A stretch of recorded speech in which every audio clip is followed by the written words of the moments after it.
आज हम आप लोग के साथ शेयर कर जतनी बनाना मिल्क शेक के रेसिपी जौन कि आप लोग व्रत में के पी सकेनी जा। और अगर आप लोग के वेट गेन नइखे होखत तो ओमे भी काफ़ी फ़ायदेमंद रही। तो चलिए जा फ्रेंड्स आज के ई मज़ेदार रेसिपी देख लिहल जाए कि हम आज के मिल्क शेक के रेसिपी कैसे बनैले बानी। तो आप लोग देख सकेनी जा कितना ताज़ा-ताज़ा, ठंडा-ठंडा हमनी के मिल्क शेक के रेसिपी तैयार हो गइल बा। तो चलिए जा आप लोग के हम बता देतनी कि कैसे बनावे के बा। तो सबसे पहले हमनी के 1 गिलास दूध लिहल जी और एजा 3 से 4 गो हम खजूर लेले बानी, आप लोग देख सकेनी जा। एजा हम थोड़ा-सा दही लेले बानी, आप लोग देख सकेनी जा, चीनी लेले बानी और छोटी इलायची लेले बानी, आप लोग देख सकेनी जा। 2 गो बनाना लेले बानी मतलब कि केला लेले बानी।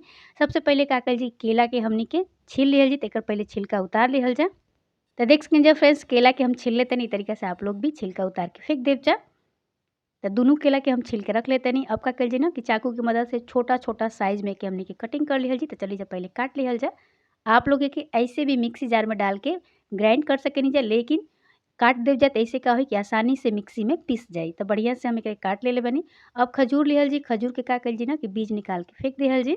अगर आज के बनाना शेक की रेसिपी आप लोग के पसंद आए तो फ्रेंड्स लाइक, शेयर और सब्सक्राइब कइल मत भूलब जा। चैनल पे पहली बार आइल बन जा त यस जी किचन भोजपुरी रेसिपी के सब्सक्राइब कर लेव जा, ताकि हमरा अगला वीडियो के नोटिफिकेशन आप लोग के सबसे पहले मिले। तो सबसे पहले हमनी के जार लिहल जी, जार में हमनी के केला और खजूर डाल दिहल जी। ई देखिए हम डाल देले बानी। अब एजा हमनी के दूध डाल दिहल जा। तो देखिए दूध डाल देतनी हम। आप लोग डायरेक्ट मिक्सी में भी डाल सकेनी जा, लेकिन पहले 5 मिनट डाल के आप लोग छोड़ देव जा। अब एजा हमनी के किशमिश डाल दिहल जी, जौन कि 4-5 हम किशमिश लेले बानी। अब एजा छोटा इलायची डाल दिहल जी कूट के। अब एजा हमनी के चीनी डाल दिहल जी, आप लोग गुड़ भी डाल सकेनी जा, स्वाद अनुसार आप लोग चीनी डाल देव जा। अब एजा हमनी के 2 बड़ा चम्मच दही डाल दिहल जी। दही एकदम से खट्टा ना होखे के चाही, मीठा होखे के चाही।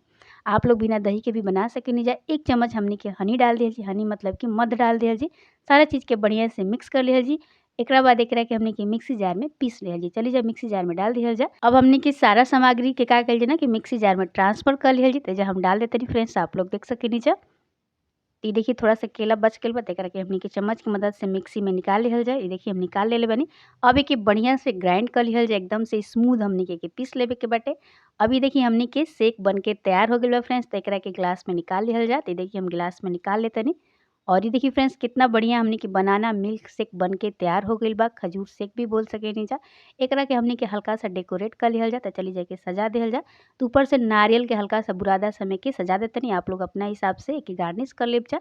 और बारीक कटल हम बादाम से के गार्निश कर लेतनी। देखिए कितना देखे में खूबसूरत लगता।